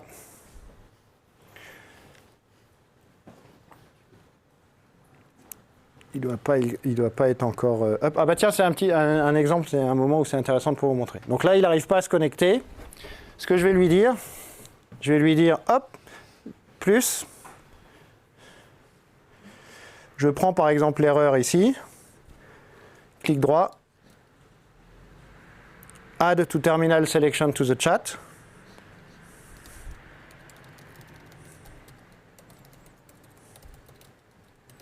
Et là, à la rigueur, je peux le faire différemment. Je peux faire des raccourcis avec le dièse. Le dièse l'utilise beaucoup, il y a plein de contextes. Et là, par exemple, terminal sélection. Hop, je vais le faire. Comme j'ai envie qu'il soit riche dans son explication pour m'aider à le fixer le jour où je vais le fixer. Ce qui va être intéressant à voir là, si tout se passe bien. Bof, ça se passe bien. Vous êtes familier avec les skills? Ben là, il va me créer... avec ma skills, donc c'est une compétence. Une skills, en fait, c'est un autre type de customisation. Les instructions, le Copilot instruction, il va être global, utilisé partout. Les fichiers instructions spécifiques qui sont ici, comme celui-là, vont être utilisés en fonction de ce qu'on lui met dans l'apply to. Et les skills, vous voyez, c'est des répertoires dans lesquels on va définir un besoin, définir une compétence. Et dans mon cas, vous avez vu, j'ai juste fait terminal sélection, crée-moi le bug. Il m'a créé un joli bug avec un préfixe, il m'a respecté un template particulier, il a respecté des labels. Et si on regarde dans mon repo, j'ai aucun template d'issue. Pourquoi? Parce qu'en fait, moi, je les ai mis dans mon skills, et je vais faire un autre truc. Je vais prendre plus ou moins le même prompt. Comme je touche Moi, j'aime bien rien avoir d'ouvert parce que ça influence le contexte. Je vais lui dire maintenant, mon équipe marketing arrive et elle me dit, il faut pouvoir gérer les emails des clients ou uploader des photos. I need to create a new page to allow user to upload a profile picture. Create an issue. Pratiquement le même truc. Dans un cas, j'ai un log d'erreur. Donc là, dans le cas, j'ai un petit besoin technique. Il va faire le même principe. Il va regarder issue, je prends le skill, je regarde le skill, je regarde ce que ça fait, je tape, je regarde. Et moi, dans mon GitHub Issues Skills, j'ai un template. Je vous montre juste. Je voulais montrer que ça marchait sans rien ouvrir. Et en fait, ma skills pour GitHub Issue, c'est j'ai besoin de quelque chose. Quand tu vas gérer cette description va être utilisée par l'IA pour sélectionner la bonne skills. Donc cette partie-là, c'est presque la plus importante. Et ensuite, je lui explique ce qu'il doit faire. Moi, ce que j'aimerais, dans la mesure du possible, tu utilises MCP. Voilà les outils auxquels tu as accès. Tu vas créer ou modifier ou requêter.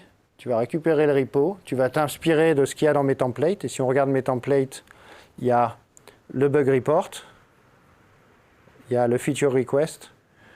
Donc en fait, j'ai délégué le template dans le skills. Et le skills, ce skills, il est sur Awesome Copilot. Et si je regarde maintenant mon issue ici, quasiment le même prompt, sauf que là, j'ai une feature, un feature et un template différent. Donc imaginez ça justement dans le monde du DevOps. Ça peut être, et je vais le faire, on va le faire ensemble sur un exemple tout bête. Je vais prendre ça. Et on va faire quelque chose, c'est une demande qu'on a souvent, c'est « Oh là là, j'utilise pas l'IA parce que l'IA fait pas ce que je veux. » Et généralement, la réponse, c'est « L'IA fait pas ce que tu veux parce que tu lui as pas dit ce que tu voulais. » Ou en tout cas, tu lui as pas dit ce que tu voulais avec suffisamment d'informations. On va lui demander « Can you create a new Terraform ? To create a new Snowflake DB in Azure France. » Donc là, je lui dis, crée-moi du Terraform, sans donner plus d'informations. Donc, il va faire ce qu'il pense être bien. C'est-à-dire, j'en sais strictement rien. Parce que je ne lui donne pas d'informations sur comment formater mes fichiers Terraform, est-ce que je veux des variables à l'extérieur, est-ce quel provider je veux utiliser, comment je veux utiliser, quelle version, etc. Par contre, il va faire quelque chose. Donc ça correspond un petit peu à ce que tu disais. Tu vois, là, il va me donner une réponse. Il va faire quelque chose. Est-ce que ce quelque chose va être bien? J'en sais rien. Mais en tout cas, ce qui est certain, je dis ce qui est certain, on va d'abord voir. Donc là, il est en train de créer les fichiers. À un moment, je ne sais pas où il va me les mettre, tiens, d'ailleurs. Il me les a mis où, là? La Terraform. Donc, le main, voilà. Donc, ce que je voulais surtout montrer, c'est qu'il me l'a fait. Il m'a fait des choses qui correspondent à quelque chose. Il m'a bien appelé le provider Snowflake, sauf qu'on est aux versions 2.2 du provider Snowflake. Il m'a mis des choses et quelque part, il a dû Azure France, voilà la région. OK, quelque part, il a dû choisir database Azure Central, etc. Comment je lui dis de bosser comme je veux? Une des options, c'est de faire des skills. Et ça va être ma dernière démo, parce que sinon je peux partir dans tous les sens. On va pouvoir discuter après, parce que je veux avoir le temps de boire un coup. Et on n'a toujours pas vu les crêpes. Je lance juste les crêpes avant de montrer le Terraform.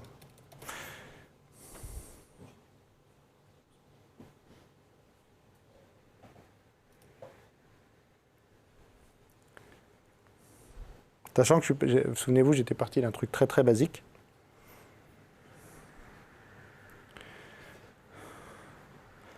Je peux même rajouter des... C'est quand même impressionnant. Imaginez si vous connaissez le métier et que vous écrivez vraiment des specs. Quand je vous dis de passer du temps avec votre PM, c'est pour ça. Et imaginez si vous ne le faites pas et que votre concurrent le fait. Pas votre concurrent dans l'entreprise, mais vraiment votre concurrent business. Je reviens sur Terraform. J'ai une petite démo que j'avais déjà préparée. En fait, cette démo de Terraform est venue, vous allez comprendre où, parce que vous allez voir la langue que j'utilise. Contexte. On annule tout. Et je vais prendre exactement le même prompt, d'accord? Undo.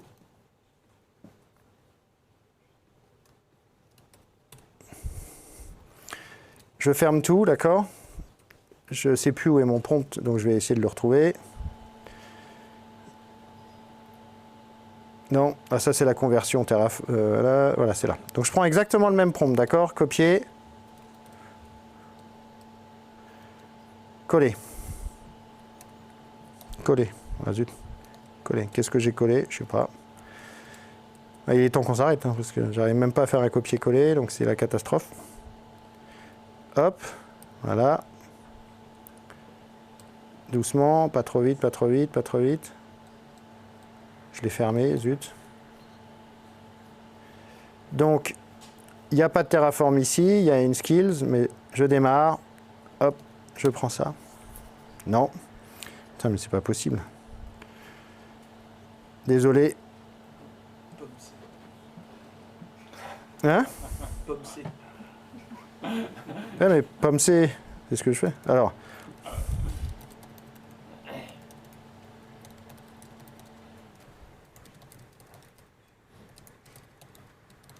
C'est pas exactement le même prompt, d'accord? Sur le principe. Et là, ce que j'ai fait, en fait, c'est que j'ai spécialisé mon environnement pour un métier particulier, qui est dans ce cas-là de créer... Ah, mais c'est pas possible. Ah oui, mais il a... Oh, putain. Qu'est-ce que j'ai fait? Ah, nouveau contexte. C'est parce qu'il a gardé l'historique. Voilà, c'est ça. Et en fait, hop, j'ai une skills, il va la trouver, et il va le faire, il analyse. Et en fait, ce que je lui ai demandé, c'est un truc multilangue. J'étais en Pologne quand je l'ai fait. Donc je lui ai dit, ce que je veux, c'est que tu ailles chercher sur Internet la dernière release du provider. Tu l'utilises. Si tu ne la trouves pas, tu prends une autre version. Et tu vas écrire un Terraform en respectant un certain format. Et j'aurais pu lui demander, je ne sais pas si je l'ai installé, si j'ai besoin d'un agent Terraform vraiment spécialisé. Donc là, il est en train de bosser. Il va me créer, tu vois, il a trouvé que la dernière version, c'est la 2.13. Pourquoi il fait ça? Tout simplement parce que je lui ai demandé ici, dans mon Terraform, dans mon truc. Donc quand tu crées du Terraform, ce que je veux, c'est que chaque fois que tu utilises le provider, je veux que tu ailles vérifier. Il faut être directif, comme on le ferait à un humain. Chaque fois que tu vas faire du Terraform avec Snowflake, je veux que tu ailles vérifier quelle est la dernière version. Pour trouver la dernière version, utilise la commande MCP du GitHub pour aller chercher la dernière release. Si tu n'arrives pas à accéder à Terraform, à Copilot, à GitHub, tu vas utiliser ça.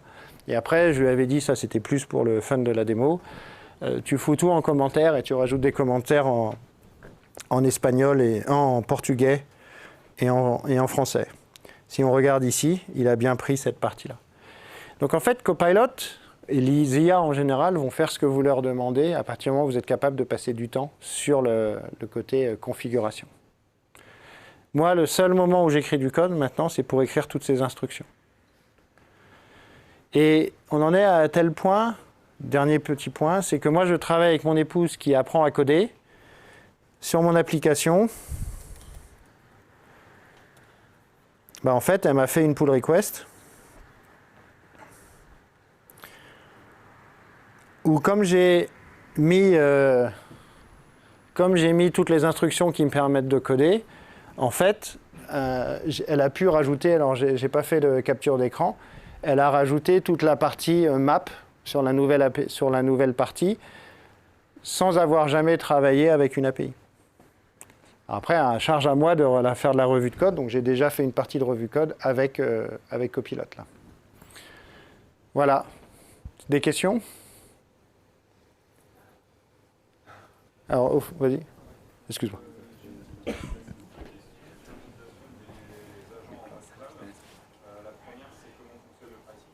Ouais.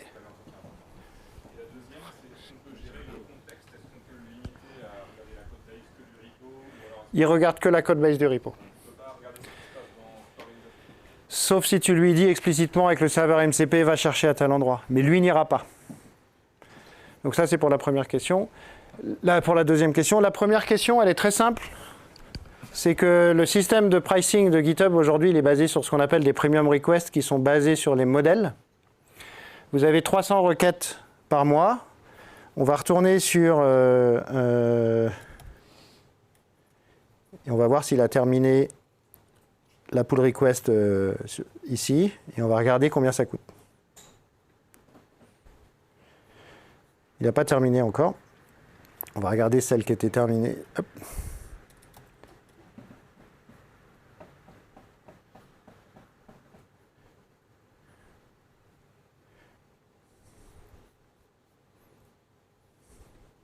Là, tu vois combien ça t'a coûté. Alors, je ne sais plus si c'est en haut ou en bas. Normalement, tu as... En fait, ça te coûte... J'arrive pas à voir où... En fait, c'est le nombre de poules. Ça va te coûter... Ça, par exemple, si j'ai pris un modèle à 3, ça m'a coûté 4 x 3, 12 centimes. Si j'ai consommé mes 300 requêtes qui sont déjà dans mon pool. Vous avez 300 requêtes par mois sur des modèles payants. Les modèles payants, c'est le chiffre qui est ici. Vous voyez, par exemple, là, si tu fais du fast, c'est 9 fois. C'est-à-dire que quand tu vas faire cette requête, si tu pars au début du mois que tu as 300 requêtes, quand il va te répondre, peu importe que ça dure 5 minutes, 20 minutes, 1 heure, 2 heures, 3 heures, ça va t'coûter 9, donc 46 centimes. 36 centimes.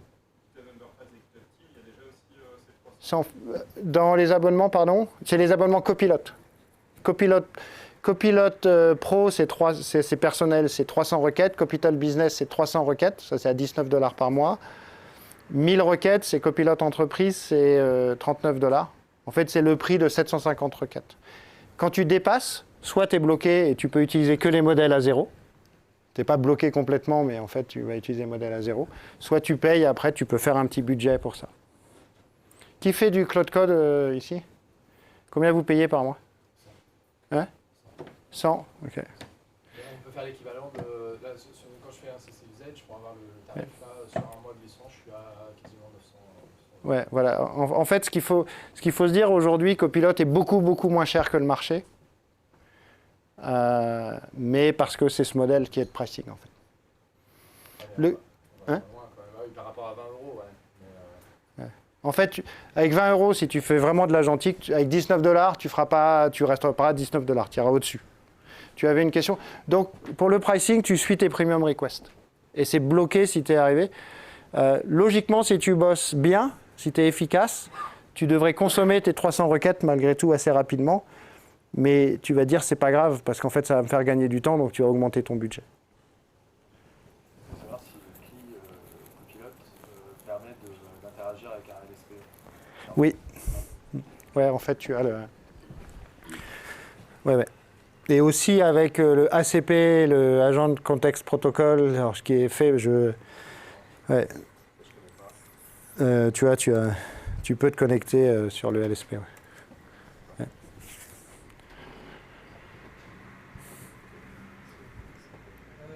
Tu disais que la plupart des contextes, c'est lié au repo. Donc, est-ce qu'il y a une recommandation sur le fait, pour aider de travailler avec une IA comme ça, de garder des monorepos? Parce que, par exemple, imaginons que tu as un microservice, tu as un repo par service. C'est différent.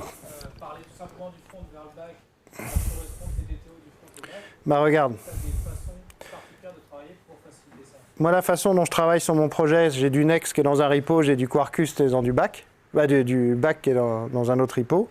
Dans mes instructions, tu vois, dans l'architecture, merde, je suis sur quoi? Non, là, je suis sur le back.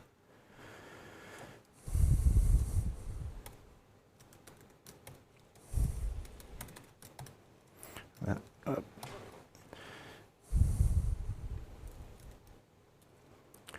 Sur mon front, dans cette partie-là, si tu regardes mon compilot instruction, si je vais dans l'architecture, ici, je lui dis, quelque part, je lui dis, tout ce qui concerne le back, c'est dans ce repo, d'accord? Dans mon instruction, je lui dis où tu vas chercher le repo. Je peux lui poser la question qui va correspondre un peu à à ton truc. Hop, nouvelle conversation. Je vais prendre le 4.5. Va voir sur ma partie service ici, donc mon code client d'API.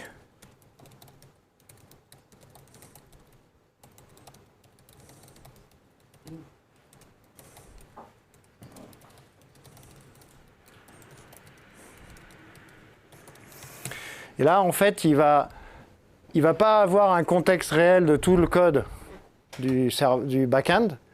Par contre, il va faire des recherches sémantiques dans mon repo pour trouver tout. Et il va me sortir la liste. Je crois que je l'ai déjà fait, ça. On va regarder. Voilà. Donc tu vois, là, c'est ce qu'il m'a fait là. Si tu regardes ici, alors, je lui avais demandé en plus de me faire de la doc. Donc il a analysé mon client et il m'a dit voilà ce qui est implémenté ou pas implémenté. On pourra finir la discussion pendant l'apéro. Merci.